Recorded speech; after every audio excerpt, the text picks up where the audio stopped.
Ramzi Khalid Ismail has been hit with a new criminal charge. That's right. As of 2 days ago, on the 25th of July of 2025, we have a new criminal charge for Johnny Somali, aka Ramzi Khalid Ismail. Johnny Somali's legal empire was never much of an empire to begin with, but whatever shaky scaffolding he had holding it up has collapsed in spectacular fashion. His so-called dream team of lawyers, they've turned into a revolving door of panic and resignation. One by one, they've walked out of the courtroom, unable or unwilling to continue taking blows from South Korea's top prosecutor. And let's be honest, we're not talking about just any prosecutor. This is the state's Iron Hammer, a legal titan with a reported 90% win rate. That's the kind of record that doesn't just intimidate defendants, it breaks them. Watching Johnny try to match that firepower with his chaotic defenses has been like watching a man bring a selfie stick to a sword fight. Okay, so we just got out of Johnny Somali's third court day here in the beautiful yet rainy Seoul, South Korea. And it's safe to say, last time things went terrible for him, today things went awful. And honestly, kind of embarrassing because a lot of the stuff they did not make sense whatsoever. Clearly, he was way more locked in. He realized how much he screwed up now, it seems like, and he's realizing, uh-oh, I might be stuck in prison for a long time. The atmosphere in the courtroom is something close to a public unmasking. His live streams, once his ticket to internet fame, are now playing back like a highlight reel of evidence, dissected frame by frame, comment by comment. Every smirk, every stunt, every outrageous line he threw out for clout is now stamped, cataloged, and turned into a legal weapon. We see the prosecutors pausing clips, rewinding, playing them again, letting jurors absorb every degrading word. And with every replay, the oxygen leaves Johnny's defense. He's not just outnumbered, he's outclassed and increasingly abandoned by the very people who were supposed to stand by him. The prosecutors aren't just coming for him, they're circling. Reports say he pleaded guilty to several charges already, including 2 counts under the so-called Minor Crimes Act and 1 obstruction of business. But he's holding out on others, particularly those tied to artificial images and inappropriate content. That's where the battle is most vicious. Yet instead of a clear defense strategy, what we're seeing is chaos. Court insiders describe him as desperate, arriving late to hearings, slurring his way through excuses after live stream binges, and at times wearing his red political cap inside courtrooms as if cosplay could sway justice. It hasn't. Judges reportedly told him to remove it, and still he insists on the act. A man digging his own grave and decorating it with internet memes. And that extends the whole trial process by easily 2 to 3 months. So if he just pleaded guilty to that, things would be over pretty quickly. He would get a sentence and he would at least know what his fate is. But now they're deciding to extend the process for no real upside. And by him not pleading guilty, that just makes the sentence even harsher on him. And now, just when it seemed his case couldn't get worse, a witness has stepped into the storm. Whispers in the press point to a parent from the notorious amusement park incident, the day Johnny allegedly used those jarring text-to-speech donations to blurt disturbing lines while families tried to enjoy their day.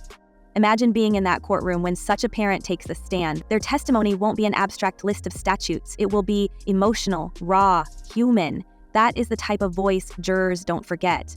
Prosecutors know it, and they're salivating over the opportunity. This witness is a game changer, a new blade sharpened to cut through Johnny's flimsy denials. What will they reveal? Will they walk the court through the exact chaos their children endured? How a supposedly funny internet stunt instead left them shaken and angry? Already petitions have been filed by victims asking for maximum sentencing. One such filing could take Johnny's potential punishment from 6 months to more than 4 years. Combine that with the ongoing investigation into separate charges, some of which include harassment around sensitive monuments, blasting propaganda music, and even inappropriate conduct tied to minors, and the stakes tower higher than Johnny seems willing to acknowledge. He once bragged that being American would shield him from real consequences. Now those words echo like a curse. So today, at least he was very serious. So currently he's facing 8 counts, or 8 charges, and 4 of which are obstruction of businesses, 2 of which are misdemeanors. He pled guilty to all 6 of those charges. Then you have the 2 big charges, which are the deepfakes charges, and the deepfake charges are for distributing the deepfake. The irony cuts deep. The very clips that made Johnny money are the ones shackling him. Prosecutors are combing through his catalog, pulling up scenes from convenience stores where he shouted obscenities at elderly workers, or from subways where he performed grotesque routines to the horror of fellow passengers. Each video, once currency for clicks, is now currency for conviction. He can't delete them, and he can't spin them. They live forever, projected on screens in a courtroom, stripped of context, stripped of his swagger, reduced to hard evidence. In fact, we can see this thing go as quickly as going into, let's say, October, November, maybe it could end, or it could go into 2026. It's very, very possible that can happen at this point. It really all depends on how this plays out and also on how Johnny pleads. And then comes the most explosive whisper of all, a secret plea bargain scandal. Sources close to the case claim that Johnny, cornered and terrified, attempted to cut a deal with prosecutors. The alleged offer: he would spill secrets on other nuisance streamers, fellow travelers in the ugly world of harassment for clout. In exchange for leniency, betray his own kind, trade loyalty for a lighter sentence. But prosecutors didn't bite. The deal, if it ever existed, was doomed on arrival. And in trying to play both sides, Johnny may have sabotaged himself completely. If true, it paints him not just as reckless, but as treacherous, a man willing to torch any alliance just to save himself. And that leaves him with nothing: no army of lawyers willing to defend him, no allies in the streaming world who see him as anything but radioactive, and no public sympathy after months of insult upon insult hurled at the very people now deciding his fate. He stands exposed in a foreign courtroom, facing a prosecutor with a record that should terrify anyone. He has his videos, his smirk, and his hollow bravado, and none of them will save him this time. With his lawyers gone, his witness lined up against him, and his failed bargain hanging in the air, the only question left is whether this is called merging in a charge. It is atypical for this to happen once, but it is completely unprecedented from the people I've talked to, lawyers, others in this process, to see this many merged into the case, which really means they are hitting him and with needles and needles and needles procedurally. And then came the moment that sealed his place in infamy: the Statue of Peace scandal. Johnny's antics around the so-called Comfort Women Monument were more than just a stunt. They were an open wound, ripped wide. He kissed it, danced around it, smeared baby oil on his chest, treating a national symbol of trauma as a stage prop for clicks. This wasn't just offensive, it was unforgivable. Within hours, social networks lit up with rage, newspapers condemned him, and politicians began name-dropping him during official sessions. When members of parliament discuss a YouTuber by name, you know the line has been crossed from online noise to state-level embarrassment.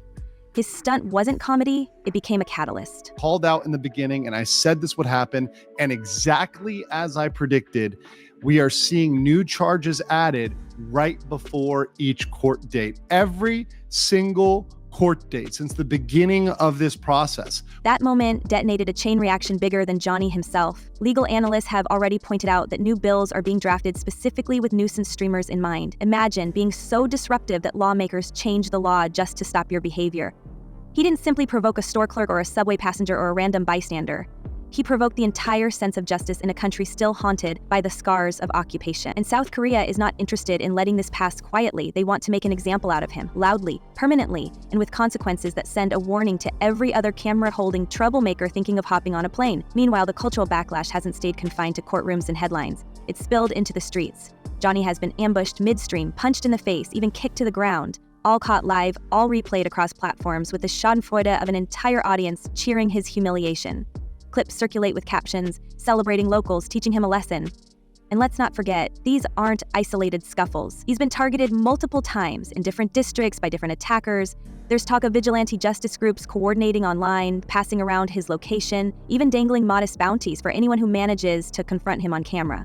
Anyway, Johnny Somali was arrested partially for his own safety because after days of him streaming himself being incredibly rude and disruptive in South Korea, there were literally hundreds of Asian people on the street all hunting down a black guy to sucker punch. It sounds like fiction, but this is the reality he created for himself.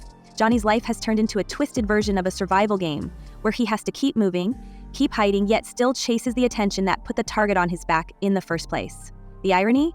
He streams for validation, but every time he goes live, he broadcasts his position to thousands of people who might just want to see him knocked down again. Is this the price of infamy? Or is it simply karma in its rawest, most public form?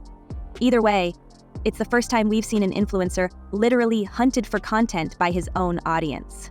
The courtroom battle may be front-page news, but behind the headlines lurks a quieter disaster: the financial black hole Johnny Somali has stumbled into. Legal experts familiar with South Korea's justice system estimate that his defense alone could swallow a six-figure sum in US dollars. Every new charge means more hearings, more filings, and more hours billed by attorneys. Even before his lawyers began walking out one by one, the sheer cost of keeping them on retainer was already stretching beyond reason.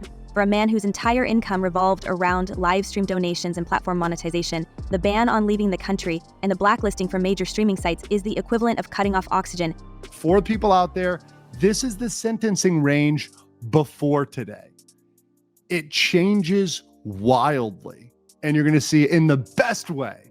And that's the best way for me and those who want Johnny Somali convicted, and the worst way for Johnny Somali after this one is added. So Johnny once boasted about his ability to bounce from one platform to another, convinced that a loyal audience would follow him anywhere.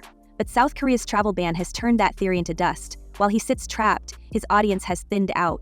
His ability to monetize has been throttled, and his remaining presence on fringe platforms generates a fraction of what he once flaunted. Experts say this financial freeze could be even more devastating than the looming sentences, because it erodes his ability to mount any serious defense at all. Without resources, every day he spends in court is another day closer to bankruptcy. My guess is police have been looking for an excuse to bring him down for a long time. And finally, he did something. The irony is hard to ignore. The stunts that once funded his lifestyle, pouring instant noodles across convenience store tables, mocking monuments, taunting strangers, now serve as the very evidence that could lock him away. Those clips once brought in donations measured in thousands. Today, they are liabilities draining him of hundreds of thousands. Legal insiders note that South Korean trials are long, often lasting many months, and defense teams bill relentlessly. Even if Johnny were to scrape together new backers, the question remains, who would risk their reputation to bankroll a man so radioactive? Some commentators suggest that Johnny's downfall could reshape how aspiring streamers think about the newest genre of content. What looked like easy money, an audience eager to fund reckless behavior, now reveals its hidden costs. In Johnny's case, the same antics that earned him attention have destroyed his earning potential. Platforms have shut their doors. Sponsors, if they ever existed, have long since evaporated. Even his fellow provocateurs are distancing themselves, unwilling to be tainted by association. In the world of online celebrity, where reputation is everything, he has gone from a loud draw to a financial cautionary tale. This American influencer wants to be famous, but now he's probably going to prison. What makes the situation even more brutal is the timing. In the United States or Europe, he might still try to parlay infamy into podcast appearances, brand deals, or controversial speaking tours. But in South Korea, under legal scrutiny and unable to leave, those avenues are closed. Court documents alone suggest potential fines stretching into the tens of thousands of dollars, a crippling figure for someone who no longer has steady income. Combine that with mounting lawyer fees and the math turns grim fast. Each delay in the trial is not just a legal setback, it's a financial hemorrhage. Although Johnny is incredibly good at getting out of things. For example, somehow he was able to leave Israel a free man after he was arrested for harassing a military police officer. This is the unglamorous side of internet chaos chasing, the bills no one sees until they bury you. Johnny's name might trend worldwide, his clips might circulate endlessly, but none of that pays the invoices piling up on his desk. The real question is whether financial ruin will arrive before the final verdict does. Could this be the ultimate price for chasing clout, not just losing freedom, but losing everything he ever owned? For Johnny Somali, the courtroom isn't just where justice is decided.